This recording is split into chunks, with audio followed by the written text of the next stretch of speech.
Oh,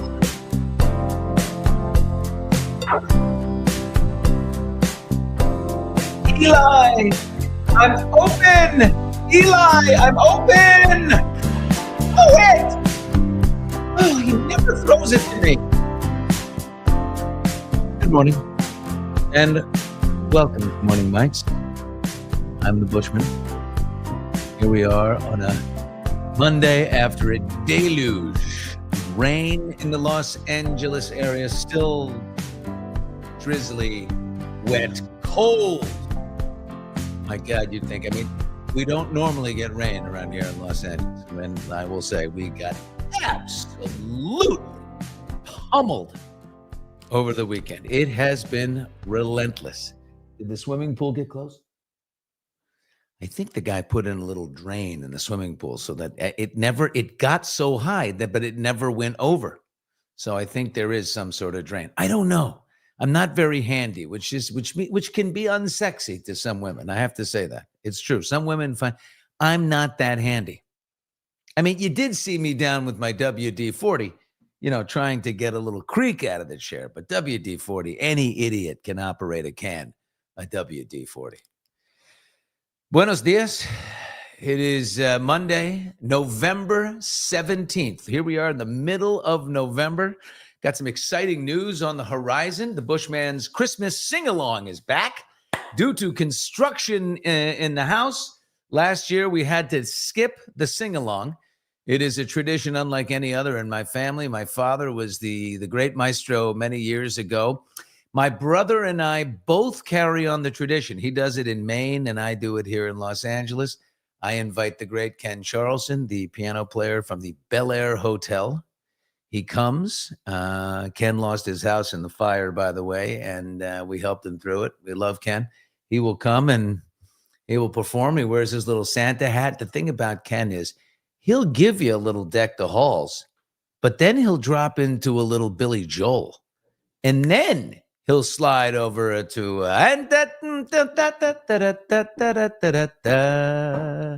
he goes in and out.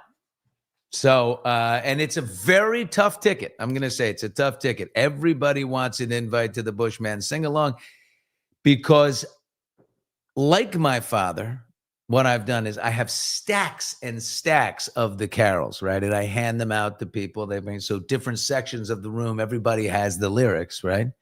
And then I'll do this in an amazing fashion. Well, what Dad used to do is he'd go, okay, give me all the women under the age of 30. You guys will carry the first verse over here. All the single men will take the second verse. I want married couples coming in on the third. And then I want all the seniors, everybody over the age of 65 to finish up the final. And then he would put these wonderful amalgamations together of carols. So that's underway. We're very excited about that. Again, people jockeying for that invitation. It's tough. You can imagine someone getting checking their mailbox shoot, I don't think we got an invitation to the carol part. So that's happening. Wow. Let's talk a little bit about morning, everybody. There's Susan. There you go. Good morning. Hey, Christmas and caroling. Isn't it fun, Deanne? It's just, I love it. I love banging out the Christmas carols. Oh my God, is it great? We'll be doing it. Let's see. Hello to Steve. Are you going to change up anyone or keep the Deanne there going forever? Thanks, man. Napplers, we'll be checking Billy. Hi there. Good morning, Mama. We love you, baby. How's it going up there in VT? Just had my buddy Xander and his wife from Stowe, Vermont. My best and oldest friend, Xander. He was here for the weekend. And his wife said to him, if you make me do one more winter in Stowe. This is a woman from North Carolina, whose parents now live in Florida. And she's like, I just need a break. So they're moving their businesses and everything they do, and they're moving down to San Diego for the entire winter until April. Isn't that cute? My father-in-law used to say, if it moves and it's not supposed to, use duct tape. If it doesn't move and it is supposed to, use WD-40. Jeannie, That's a great father. Well, that's great fatherly advice. A little pearl coming in from Jeannie right there. Siri. Oh, good to see Siri talking to us today. Morning, everybody. Mr. Bush, when are you coming to Buenos Aires? It's spring here. Steve, when am I going to Buenos Aires? Was it tomorrow? Is it tomorrow that I'm going to? Later in the week. Okay. Later in the week, I'll be down in Buenos Aires. It's just a quick little stop in for a night of meat. Okay. We're going to go out and eat meat, have the meat sweats and fly home. Fly home. Subi Sue, good morning to you, my dear love. Here we are on a Monday. I like the idea of 11/17. It's just something about it. Joy, November 17th. Shmeya, how fun. Oh, guys, you want to see it? Should we just bang it out? All right, we got our number on Thursday. Joy and Nosy Rosie got together at a Dunkin' Donuts, communicated with each other, and ended up just doing a little morning mics together over coffee. They did send us a video. Steve, fire away. Joy and Nosy Rosie. Here we go. Fire it away. Let's do it. Okay. It's coming. Oh. Yeah, here we go. Billy! Hi, Billy and Steve. It's Nosy Rosie. It's Joy. We're here at Dunkin' Donuts. Wanted to say hi. We had so much fun laughing like crackheads at Dunkin' Donuts. Well, we wanted to say hi. We love you. Bye-bye. Bye. There are the girls, okay? So good. How beautiful is that, huh? We got some live morning mics viewing and participating going on at the look at the pineapple sunglasses on top of the head, the upside downers. Isn't that beautiful? Oh, look, setting up shop over here. Steve, I didn't know you had so many cutaway shots. Looks, they had it's almost like a there's Joy. Joy's yes, how fun. Right. I love that. Unbelievable. God, there's so much going on in the world, you guys. Let's do a little football recap. What did we think of the NFL yesterday? Good stuff, right? See, as a Giants fan at this point, this is where, and this happened like last week, of course, but this is where we now hope for the team to lose, right? Because once again, it's all about the draft. Now, it's not about our season. We have no chance of, a wild card or anything. So now I don't care who you put Jameis Winston at quarterback. I don't care if you put, old lady Mara as the quarterback. It doesn't matter to me. This is all about, giving guys a chance, resting guys. We have so many injuries. It's ridiculous. I mean, Malik Neighbors, our number one pick receiver, gone. Jackson Dart, our quarterback, gone. Our running back, Scatterbo, gone. We have no offense whatsoever. So protect guys. And like we always say, how about we try again next year? I better move on. The Lions were horrible last night. I'm stunned. At the break, we spoke to, on Hot Mics, we had Jared Goff as a guest, and he's a friend, and I love Jared. And they took the break, and everyone was saying the Lions are going to be something real. They're the team to watch in the NFC. When you come back from the break, they were horrendous. The Eagles weren't that great either. I mean, 16-9. What were we playing here? Not a great game, but to be completely incapacitated with your offense is unbelievable. A bad game, yeah, again for Jalen Hurts. But I'm just stunned at what happened to the Lions. I will say this in the Lions' defense: they have the most difficult schedule of any team in football. Number one in difficulty. But guess what? Good news for them. I do believe they play the Giants next weekend. They deserve it. And Jared, I mean, go ahead. This is my team. Please feel free to roll right in and beat the shit out of them. Okay. I got to say it. I got to do it. I had to do it. I've lived in Los Angeles 21 years. I'm jumping on the Ram wagon. I'm doing it. I'm calling it the Ram wagon. I go to a lot of Rams games, got a lot of friends who have tickets. I'm a great freeloader. I'm America's guest. Been to a lot of Rams games. In fact, a friend of mine, a bunch of us went to the Rams playoff game Was it last year when we had to do it? Yes, because of the fires. The Rams, we had to play in Glendale, Arizona, down in Scottsdale. And a bunch of us went down there, and my buddy had like 20 tickets, and he took care of everybody, and it was incredible. So when you've lived over 20 years in a certain place, you can have your other team, right? Are they my heart and soul? No. Do I love Matt Stafford? Is his locker at the golf club 5 away from mine? Yes. Okay. Do I see him and hug him out? Yes. Is he having an unbelievable season? Yes. Are they lucky that a field goal was missed yesterday in the end? Yes, but it was a long one. 8-2 now for the Rams. NFC West at the top alone. That's great. Did you see the love for Cooper Kupp at the end of the game? It was nice. Cooper Kupp, great Rams receiver, now playing for the Seattle Seahawks. After the game, he was emotional. He was crying, and all the coaches and all the players were lined up to hug Cooper Kupp. Great win for the Buffalo Bills. Holy crap. It's hard to dislike the Rams. It's really hard to dislike the Rams. Stafford's good. Coach is good. As a Pats fan, I feel the same way. They're easy to sit here and watch. Buffalo would have scared me had they lost because they're supposed to be better than what we have seen in certain spots. Great win for Josh Allen, who put on a hell of a performance to rally back and beat the Tampa Bay Buccaneers. Two quarterbacks I absolutely love, Josh Allen and Baker Mayfield. I mean,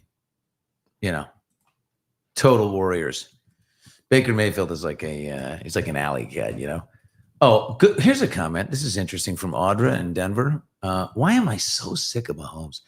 How about the Kansas City Chiefs are 5-5? I know. Who would have ever thought that we would be, week 10 and they're 500? That's kind of crazy, right? Yeah. I mean, Mahomes, I guess he was just, I don't know. It was. You're friends with the coach of the Broncos. They have a really good defense, to be fair. And Mahomes didn't have a good game. But Broncos are 9-2. Yeah. I mean, yeah, they're good. So I'm going to tell you something. There was a big fight. I'm friends with Sean Payton. There was a war to get Sean Payton as the head coach of the Denver Broncos. Every team wanted him. And I think he got like almost $20 million to be the coach. $20 million. But dude, talk about the turnaround. I mean, the Denver Broncos were shit. And now they're back. Who doesn't love Bo Nix? I remember this summer we were playing golf in Idaho.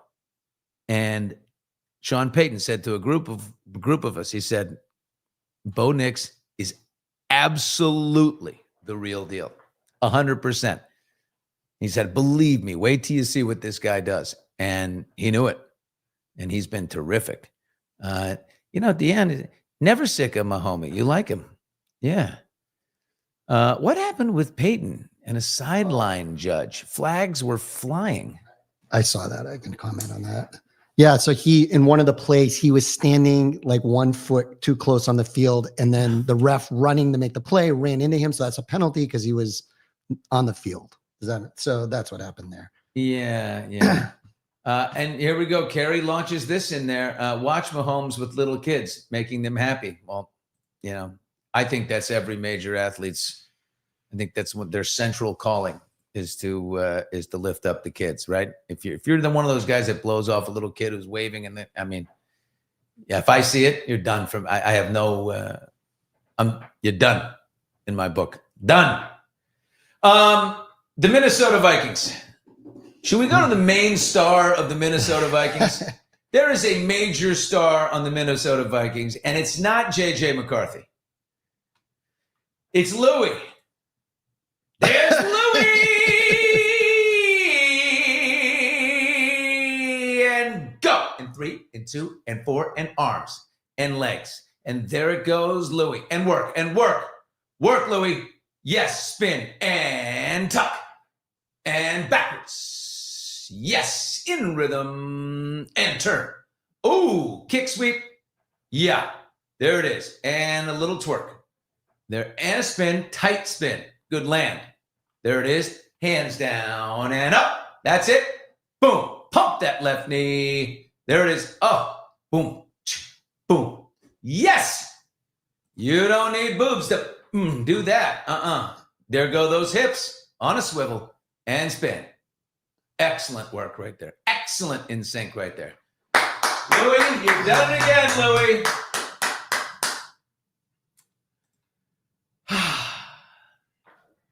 A 5, 6, 7, 8. Boom, boom. Okay, let's have a conversation about Louis. Can we just get down to the real? What is the point of cheerleaders now in the NFL? I love it in high school and college. It's a real program, right? It's a real like training camp. It's really hard work and stuff like that. I don't know. But what is the point of cheerleaders? They do it in high school. They lead cheers. Cheerleader. Leader of cheer. Go to a high school football game. They're like, come on, so-and-so, do it again. We can da-da-da-da-da-da. And they get the crowd going, you know. You don't hear the cheerleaders in professional football. They're not leading cheers. They're dancers. And they're hot dancers, right? We're not expected to repeat what there's not a call and response kind of thing, like where they call out the cheer and we chant with them. We don't dance with them. There's no room to lead us in the dance moves. We have no chance there. It is it's eye candy, right? And let's be real. I sit there with a buddy, you know, we're having a beer, we're watching the game. Put this in there. This is absolutely true. George W. was a cheerleader. Now he was, imagine him. Come on, y'all. Here we go. I mean, imagine him in high school. He did. I think it was like to satisfy like a PE credit or something. But I have another friend who was a cheerleader. When there was actual leading of cheers and the opportunity to hold up a nice, beautiful woman. Let's be honest. But I sit there with a buddy. I watch the cheerleaders. I say, that's mine on the end. I get that one. Oh, that's mine. Second from the end on the right, third row. That's me. That's me. We're together. That's my girlfriend for the game. Right. So I think when people getting pissed about Louis, it's not homophobia. It's not homophobia. People going, oh, dude, let's go with the male cheerleader. It's the fact that it's the last remnants of wokeness, right? It's the last remnants of wokeness, them telling you, you know, all groups represented and things like that instead of, you know, positions earned and that kind of thing. That's what I think people get pissed about. Here's the question. Do you ever see a male cheerleader in Dallas? The Dallas Cowboy cheerleaders are legendary. Will there ever be a male cheerleader? And if there really was a movement here to, you know, that it's only right, it's only fair, go city by city, I don't think it's a strong movement. I think if it had they launched the movement thinking it would be a demand, but you're never going to see one in Dallas. In the words of Joy, absolutely hell no. So anyway, did you hear what happened at SMU? So SMU took a lot of money in college football. They completely, you know, had a big influx of cash. There's a very wealthy donor. I forgot his name, but he was watching the cheerleaders, and SMU has gorgeous. They're known for so many beautiful women, kind of like Ole Miss, like it just stunning. And the guy was a big donor to the school, and he was watching the game going, the cheerleaders are not cute. Like, what's going on here? And the school wanted like a major $10 million donation to fix the end of the stadium. You know, like to build it up a little bit more because it looked like a high school stadium where it was like empty on one end. He said, I'll fill that in, $10 million. But here's the deal. My wife is going to take over your cheerleading program. She knows how. She knows hot, and she's going to make these cheerleaders bombshells to reflect the rest of the school. And the school said, okay. Now, on your own, take a look at the sideline at SMU and the cheerleading corps. Just going to say, it's all about the money, baby. It's all about the Benjamins. By the way, Louis Jazz Hands, Nosy Rosie, I'm with you. I mean, they cannot be there. They will not be held at bay. Phenomenal. On that football front, Ole Miss, Georgia. The Ole Miss game. We're Ole Miss family. My ex-wife Sydney went to Ole Miss, and they pulled it out. Ooh, just a nail biter against Florida, which is the worst team in football. They're 3-6, but you better be wary when Florida comes to town. It was a home game. We almost lost to Florida, and thank God, 27-24. That would have pushed Ole Miss right out of the playoff window, but they remain like 9-1 and rocking. Mississippi State is next, and they're terrible. Lane Kiffin is a fantastic coach. Everybody wants him. I don't think he's going anywhere. Did they announce, is he going anywhere? I don't think so. No. I think he stays. Lisa Lavender was a cheerleader in high school. I bet you were, Lisa. Now, not to be creepy, but do you still have the outfit? All right.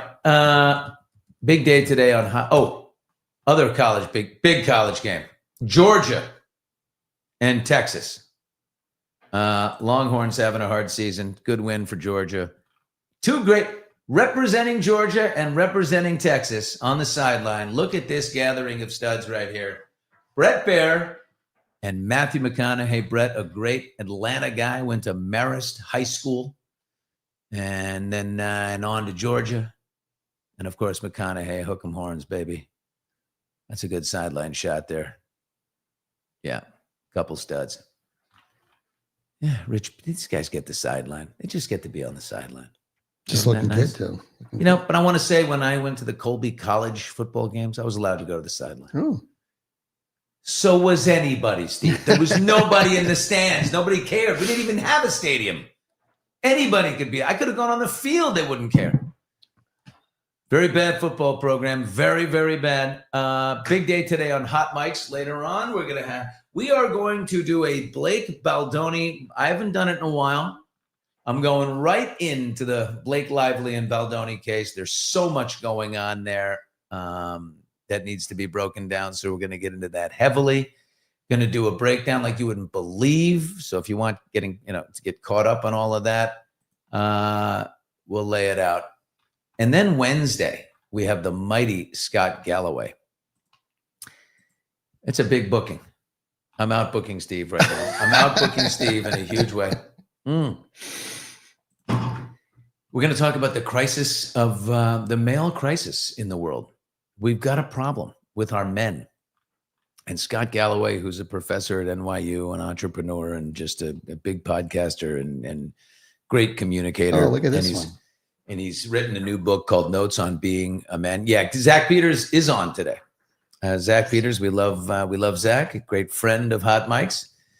And he will be joining me for all this crazy breakdown later on this afternoon. But to Scott Galloway, I really love what he's saying about, boys. The prefrontal cortex in boys, I think, is just softer than in girls. And I don't know. I think in ways we've shamed them.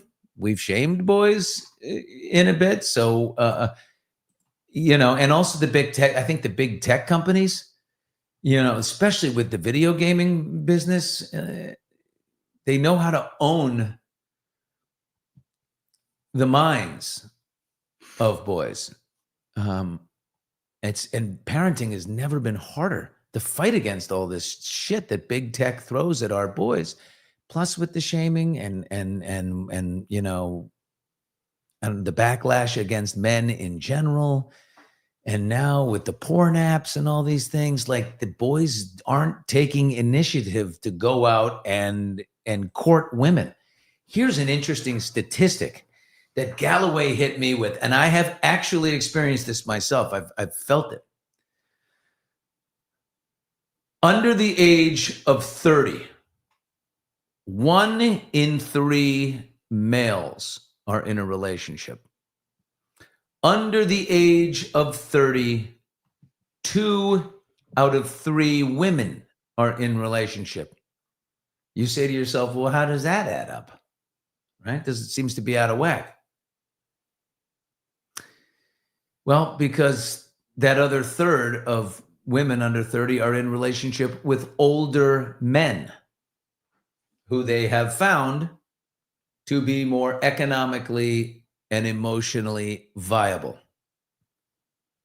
Now, I know this because I am a single man and I went out Friday, Saturday. I'm serious here.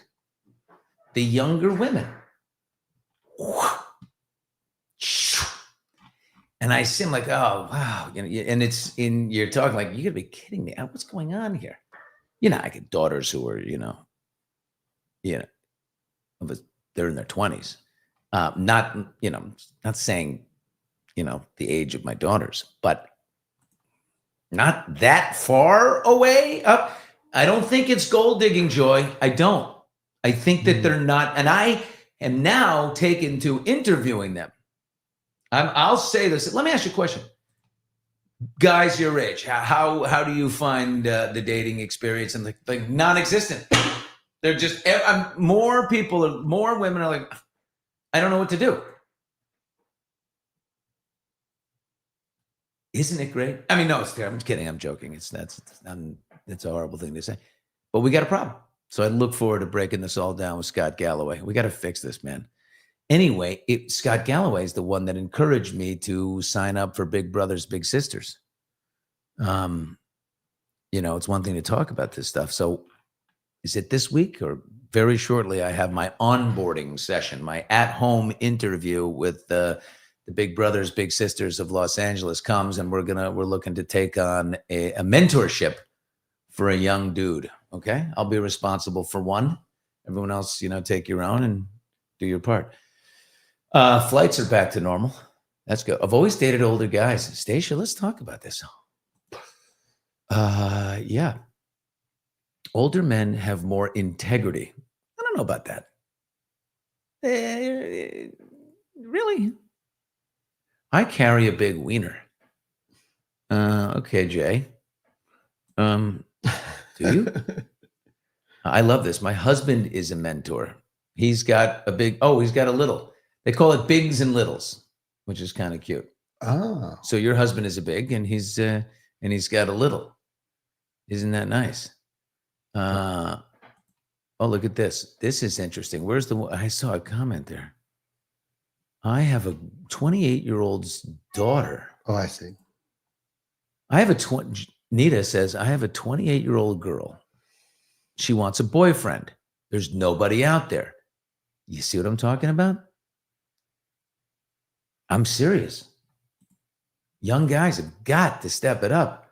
I think men are so afraid of SA accusations and that ridiculous Me Too movement. Yeah, I think Me Too was, like a lot of things, it was just a giant thank God we stopped it. Because, we just lost nuance. We lost the concept of nuance. There are assholes in every department, every police, the police of America, there are a slice of bad apples. There are bad apples in everything, but mostly good people. And it's the problem with social media. It just amplifies the most, it amplifies the most outrageous claims.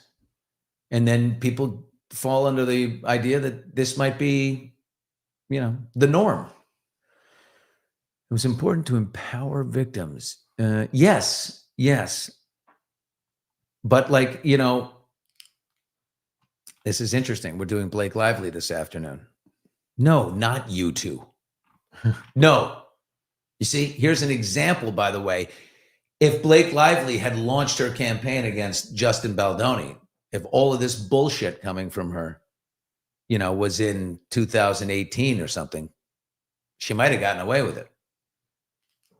I have one of my daughters said to me last night at dinner, she said, Dad, make sure for people who have actually had experience with SA, that no, girl, you heard it. For the rest of us, they're pissed. And I think that's a real thing. Dating apps are ruining it. Ooh, give me 10 minutes alone with Blake. Ooh, mama, we can take her out to the damn woodshed up there in Vermont, huh? Out by them maple trees and shit. Mary could say I'm not always right, but I'm right here. I think so. This I do believe. Yeah. Oh, Jesus. Staying single is easier. I don't know if I want to be. I mean, it's like when my father said, there's nothing better in the world than a great marriage. And there's nothing worse in the world than a bad one. You know what I mean? My 27-year-old had his heart broken a couple of years ago and he refuses to date still. Is that a boy? Oh, shit, man. Put him on with me. Get that boy back up on a horse. I'm so glad I was not part of the dating app generation. I have to say I've never been on one. Now you've got the friends of friends situation. Oh, there's someone I wanted to meet. There's a lot of that. And then there's just so many, especially in Los Angeles, the divorcee count is so big. You know what I mean? All you have to do, one of my favorite conversations so there was 4 or 5 divorcees at this excellent bar in Brentwood that I had some friends and the actor David Walton, who's a great friend of mine. We were playing golf and he came and so we all went over. Excellent martinis, a lot of fun. Anyway, there's tons. So many single women. It's crazy. Many divorcees, and then you got the young ones and the divorcees competing for the 45 to 55-year-old single men. I hate to say it. No one has it better than us. No one. And oh my God, I give him all the time is, well, I had a hat on. And this woman says to me, she's like, why are you wearing a hat? I go, because I'm embarrassed. I've got a terrible bald spot. I'm pretty bald up top. The hair's good on the side, so I just keep my hat on. She's like, really? I think I've seen you before in like TV. I think is that? And I said, well, I fill it in. I put like pieces in there, like extensions and stuff. And she's like, what? You do? And I'm like, yeah, I do this. Finally, I take off the hat and she's like, and they're all running the head. Your hair is terrific. The hair. And then I give them the old line. Well, God's fair. You can't have it all. I'm like, what are you talking about? I'm like, well, every man wants 5 things. And then you just leave it dangling. And they go, well, what's the 5? I go, well, let's work on this together. Great head of hair. Let's start there. Okay. Good sense of humor, right? And be able to talk to people, interact. Okay, that's 2. All right, what else? Rich, of course. Every guy wants to be rich. It's the wallet. It's the wallet war. Okay, what else? And then I never say it. That hey. I said what? Hey, whoa, Jesus!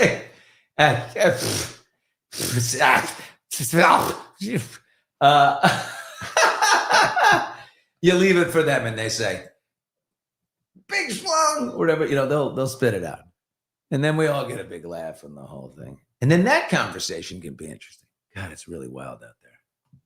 It's wild. Leave it dangling.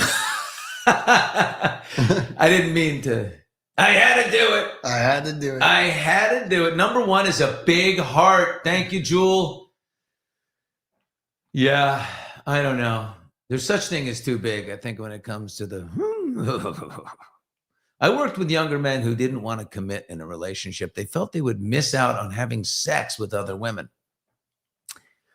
I would say watch out for the sex.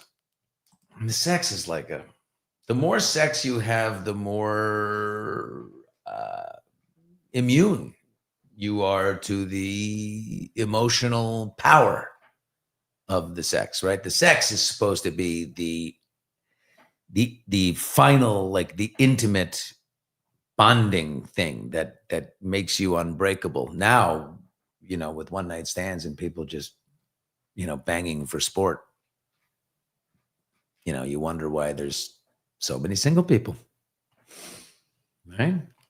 Too much banging. But then you get to a certain age and it's like, well, now we're here. I mean, whatever. But for the young people, oh my God, I saw this story. Do you know the Speaker of the House, Mike Johnson? So there's a whole video going around of him right now. He took when his daughter was 13. They do this stuff in the South. It can be a little weird. Took his daughter to a purity ball. What? It's dads and their daughters, and the daughters are 13 years old, and they're in their white dresses, which is virginal white, and they go to this ball. And it's a dad-daughter dance. Now, there's a daddy-daughter dance at school. I've been to 12 of them. I mean, I went to for years and years, but that's when they were in 6th grade and in 5th grade, and we would go to the daddy-daughter dance, and it was super fun. But the purity ball is like limos and dads in tuxedos and the girls in their little dresses.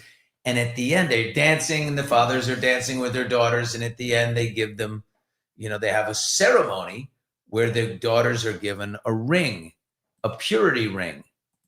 And this is to be worn. And so as a commitment to not have any premarital sex. And then when you're married, it's the transfer from the father to the husband of control over a woman's sexual being. That's the weird part for me. Having a ball where you dress up in tuxedos and then we now put the rings on our daughters and you are not allowed to have sex until you're married and become the man, the control of the man over there. You will have sex. That's weird to me.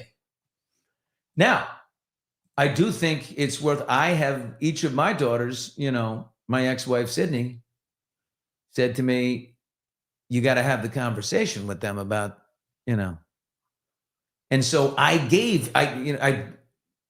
know people are killing this, right? Billy, you do not support this shit, dude. No, I said it's weird.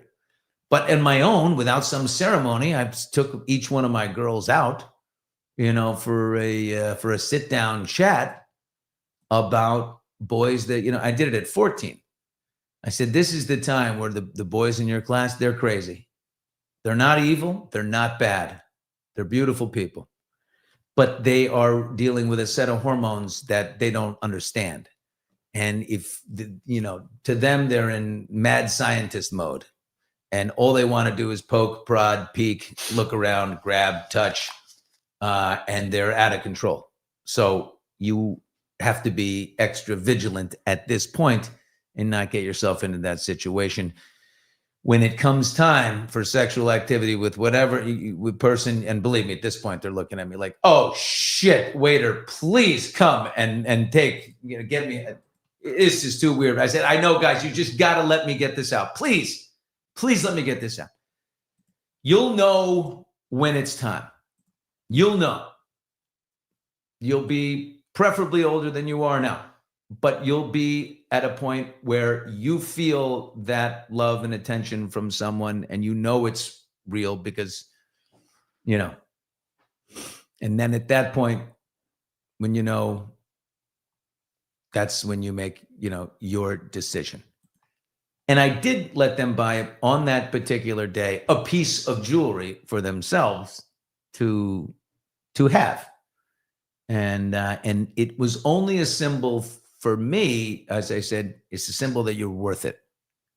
You're worth waiting for the right person. You're worth making this decision yours. All right. So it was like an empowerment session. I said to my ex-wife, who I love, and I said, Sydney, why is this just me? How do you get out of this? She's like, it's just so much more powerful coming from you. I'm like, okay. So, we've done that. Anyway, but people are killing Mike Johnson. I just think Southern people are a little weird about that kind of daddy's girl thing. Just a little on the creepy side. You know what, LaRue? A great girl dad. Not always. I don't think I always was. I think I've made, huge mistakes and the divorce was really hard on the girls and I was blamed for all of it. So we went through a terrible period, tough, but it's couldn't be better now. Couldn't be better. And that's life, right? You go up and down, but you just got to hang in there, right? You don't go anywhere. You let them get mad and you let them come back. And it is just fantastic. Yeah, it's awesome. So what do we do about this is amazing. The Epstein files this is wild. This is wild stuff. Trump has a stark reversal on the, as he says, the Democrat hoax Epstein files. Just last week, he is railing on people, Republicans. Stop the Democrat hoax. Don't let them do this. Thomas Massie, the Republican that's always bucking Trump, he and Ro Khanna are leading the charge in the House to release the files. He says he's got over 100 Republicans ready to vote for it. Over 100. And of course, Marjorie Taylor Greene steps out. Trump is going off on her. He says, Marjorie, she's told many people that she's upset that I don't return her phone calls anymore. But with 219 congressmen and women, 53 senators, 24 cabinet members, almost 200 countries, and an otherwise normal life to lead, I can't take a ranting lunatic's call every day. He said that if the right Republican runs against Marjorie in Georgia in a primary, they will have my complete and unyielding support. A huge blow up with them. He started calling her Marjorie Trader Green. Huge fallout. This is totally ridiculous. Now, over the weekend, he completely changes his tune, seeing that if 100 Republicans vote for this thing is trade. What Trump where he has really screwed up, is that this was part of the central piece of MAGA. It was central to all of MAGA that these files be released. And he was the one saying it. And then he changed his tune and he just expects everyone to come with him. And funny thing is, everyone does come with him, except here. And he keeps thinking, no, they will come with me. No, they won't. And so now he's saying, we have nothing to hide. He says over the weekend, release the Epstein files, vote for it. As if now he can take credit. I told them to vote for it and they did it. No, this is like Bashar al-Assad, the Syrian president, standing in front of the presidential palace going, come on in, take a look around. No, they're coming. They're coming with guns. They're coming with you better take off and get the hell out of there. He's trying to make it his idea. But it was just like, remember, this is the man who said to me very face to face so many years ago, Billy, just tell them and they'll believe you. Like, no, you were very much against this. Why are you okay with it right now? There's part of me, like, I'm not a conspiracy theorist, but part of me is thinking, like, what, have you been scrubbing these files all along? And now they're finally scrubbed enough to be like, okay, let's absolutely release them. There better be traces. These things better not be tampered with. And by the way, Ghislaine Maxwell is the one who said, look, Trump's not implicated in a terrible way in there. So who's he protecting? Are it donors? Are these big donors? Everyone thinks there's some big Democrats in there. Why is it so bad that we know the names of every person trafficking in underage girls? If you are trafficking in underage girls, which is SA of a minor, you are not to be protected at all. That's not a political thing.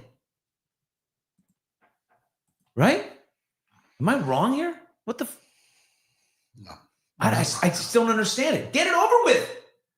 And then John Thune, who is the Senate Majority Leader, he's like, yeah, I don't know if this is going to come here. We're going to vote. No, dude, you're going to have an overwhelming vote in the House, and then it comes to you. And if you don't put that up for a vote and Republicans don't vote for it, it's going to be a shit show, dude. So Thune, it's coming your way, and you are going to vote for it. You are going to put it up for a vote, and you're going to do it immediately. And then it's going to happen. You know, Trump says he's directed, the Attorney General Pam Bondi to do an investigation on the. What are we investigating? Investigating what? Just let them, just open them. There's so many amazing sleuths out there. By the way, they fired every single lawyer in the Department of Justice that was independent anyway. They all are, servants of the White House now. Every single independent lawyer has been fired. So just let them out. There is no getting away from this, man. They didn't just go to the island to chat and get sun. I don't think so, Jackie. I do not think so. God, we were laughing about Trump earlier. Did you see? Maybe at this point it's. Yeah. What do you think about this? I mean, right? Like, yeah. Who's on the list? Trump is on. He might be on the list. He could be. I'm sure, one of the Epstein emails we know says, hey, that Trump spent some time there. So he's not, he'll deny. I mean, we'll probably see that he was there with underage. He'll say, I never had any contact with them. And they're now that Virginia Giuffre is dead. He'll be able to say that as long as there's, and I don't think there's video in there. I think they're just Epstein's recordings. But just get this over with, right? Get this. Yeah, he's on the list. I'm sure he is. I just want to know who else is on there. I'm tired of it. 1,000 victims, violence, sexual abuse, and deviance. Expose it all. Yeah, let them out. Yeah. God is in control. It will all come out. The truth always does. Do we believe that? The truth always comes out? Right? I think so.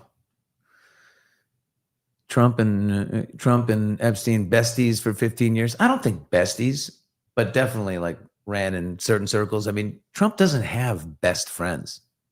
Look at him. He doesn't have best friends. I've spent so much time with him back in the day, and I always wondered, like, who are you? Who are your really close friends? I think he's a lone wolf. Huh? I'm sorry, I have the comment. I just posted. Michelle, at this point, I'm hoping I'm not on the list. Yes, is that funny? They're just like, what am I wrong about? That they weren't best friends? No, he doesn't have best friends. He's got, people he cavorts with, right? Steve Witkoff is not one of his best friends. Who do you see him always with? No. I can tell you who my best friends are. I have legitimate best friends. Yeah. Look at this guy, fiery. Agreed, Billy. The truth always comes out. Well, I just think in this day and age with tech the way it is, you don't get away with everything. You don't get away with anything. Anyway, the vote is tomorrow. I believe the House is voting on it tomorrow. And I think Thomas Massie is right. I think a lot of Republicans are going to vote for it. And this new Marjorie Taylor Greene is an interesting person, right? I mean, this is a woman who repeated all of Trump's bullshit about the 2020 election. She was an election denier, and everything he said that was, insightful of violence or of, she reiterated everything. And now she's apologizing to the world. Take a look at that. This is Marjorie over the weekend. Everyone's talking about this interview she did with Dana Bash on CNN. And, it's like I never thought I would see this person. Here we go. Any threats to your safety are completely unacceptable. But we have seen these kinds of attacks or criticism from the president at other people. It's not new. And with respect, I haven't heard you speak out about it until it was directed at you. Dana, I think that's fair criticism. And I would like to say humbly, I'm sorry for taking part in the toxic politics. It's very bad for our country. And it's been something I've thought about a lot, especially since Charlie Kirk was assassinated, is that I'm only responsible for myself and my own words and actions. And I am committed, and I've been working on this a lot lately, to put down the knives in politics. I really just want to see people be kind to one another, and we need to figure out a new path forward that is focused on the American people, because as Americans, no matter what side of the aisle we're on, we have far more in common than we have differences. Yeah. It's just, I never thought I'd see this. Right? What's going on? Is there a rat somewhere? Is there some kind? Is there a rub somewhere? I mean, face value, I understand. Like, okay, what took you so long, Marjorie? Stop repeating the stick only to the some good things that Trump does. Stick only to that, and don't endorse the terrible things he does. That's called having your own set of principles. She wants to run for president. That's the biggest joke I've ever heard. And when it comes to running for president, how is J.D. Vance going to change his tune? I mean, remember, we all know J.D. Vance said some very honest things about Donald Trump and his character that, you know, and then he had to swallow them all. And how is he going to make that parlay? How is he going to run? And he's going to have to run as a candidate while being vice president and maintaining Trump's full support while kissing Trump's ass. You're going to have to be your own person. He doesn't like people stepping out in the spotlight in front of him. That's going to be a shit show. And JD has no idea. And that means there's going to be a break between them in a big way. And then Vance is going to have to be his own person. And then, oh man, it's going to be such a shit show when it comes time for MAGA to have to crown the new guy. He is not going to let go. And it is going to be wild. I'm telling you that. Oh my God. Unbelievable. How about Landman last night? Just real quickly there. It was awesome, huh? I love it. Only thing I found weird, I liked it. It's big role for Demi Moore. Y'all wondered, like, in Landman season 1, how does Demi Moore have the smallest role in the show? Like, she's like nothing. She's like a wife you never see. Oh, married to John Hamm. John Hamm dies. Now she takes over the entire oil company. And she's she's got to show all those fellas out there that she's as tough as, even tougher than her husband. So she's the chairman of the company, and Billy Bob's running the operations, and together they're a team, and it's pretty good. Ali Larter has a massive scene last night, kind of like The Bear, season 2, episode 6, when there's a giant fight. She has a premenopausal, what was it? Apparently her PMS was so bad.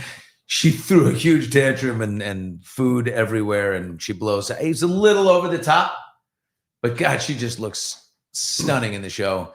And then the son, becomes his own landman. I just love this show so much. I love Billy Bob Thornton.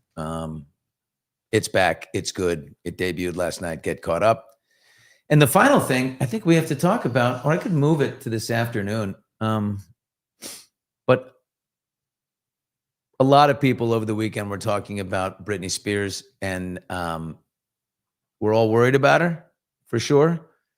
And I think a lot of people were talking about her visit with the Kardashians. You can say this about a lot of people shit on the Kardashians, but they're pretty balanced people. You don't see any of them in stepping in a lot of dog shit. They're all very successful. They're a close-knit family. And I believe Britney's manager, Cade Hudson, who I know pretty well, got them together like, hey, can you spend a little time with Britney? So, here it is. It's kind of cute, but you also see how sad she is. Oh, we're just chilling. In our geriatric bed. Yeah. This bed vibrates. What the fuck? What the fuck? What's up, baby? Do 1, 2, 3, 4, 5, 6, 7. 1, 2, 3. 3, 4, 5, 6, 7, 8. Okay, split. Split.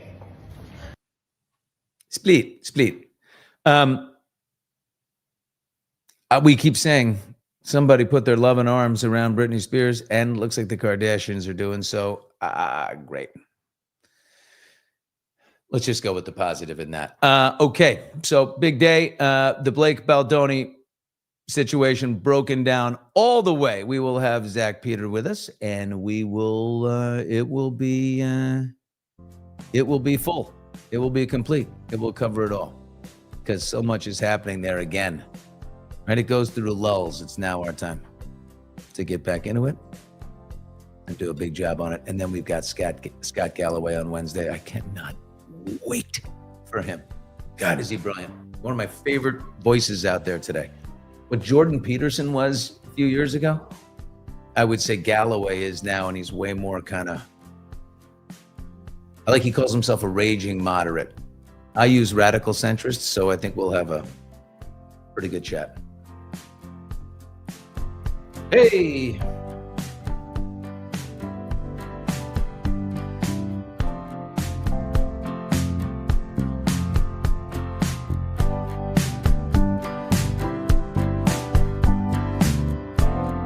Oh, I just got a text from Josh Allen from the Buffalo Bills next week. Conversations with quarterbacks. I love Josh.